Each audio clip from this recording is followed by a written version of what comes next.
Samantala, silipin naman natin ang mga naging kaganapan sa matagumpay na pagdaraos ng 6 Manuel Viguelias Philippine International Open Karate Championship sa Tagaytay City Track Velodrome. Para sa detalye, narito ang report ni teammate Paulo Salamatin.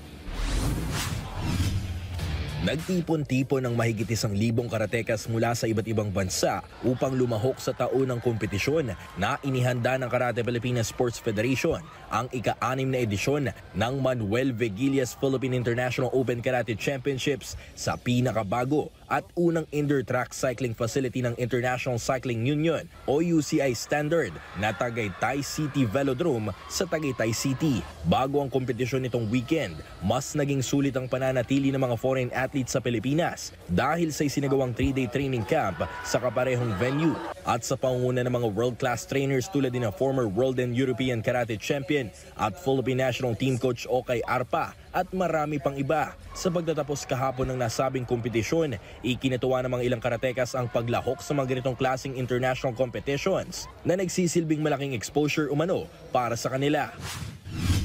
Sobrang laki pong bagay kasi po, since bata pa lang po, late din po kasi ako nag-start. Gusto ko din po na malaman yung name ko ng Pilipinas. Gusto ko din po ipaglaban yung Pilipinas sa ibang countries, ganun po.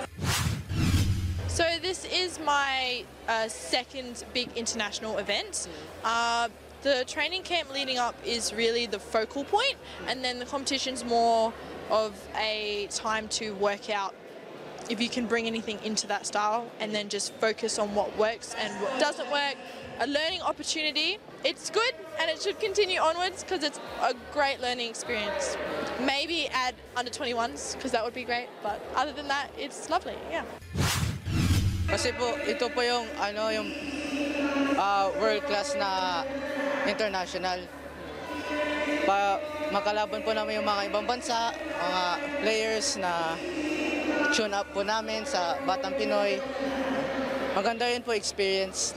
Actually, it sounds great that you're fighting against the other country, like New Zealand, Australia, Hong Kong, including like something else. So, to be honest, it's very hard when we play.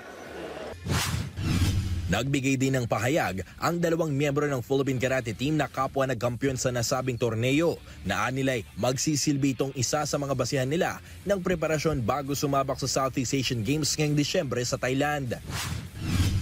Importante po sa aming lahat itong Manuel Viguelias Karate Championship po dahil sabi po ng coach namin sa amin na this is the time to explore more technique and no pressure. Manalo matalo ang pinaka-importante is gawin natin, ilabas natin lahat ng technique so that for the next championship po, international, like in Malaysia po, Series A, handa na po kami, hindi na po kami takot or doubted mag-throw ng more techniques pa po.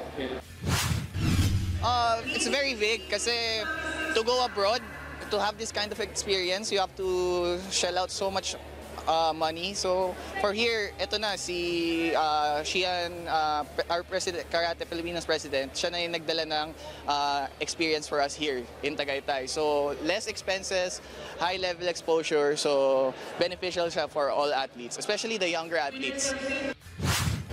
Present sa opening ceremony, si Philippine Sports Commission Chairman Patrick Gregorio na nagbigay ng suporta sa mga kabataang atleta.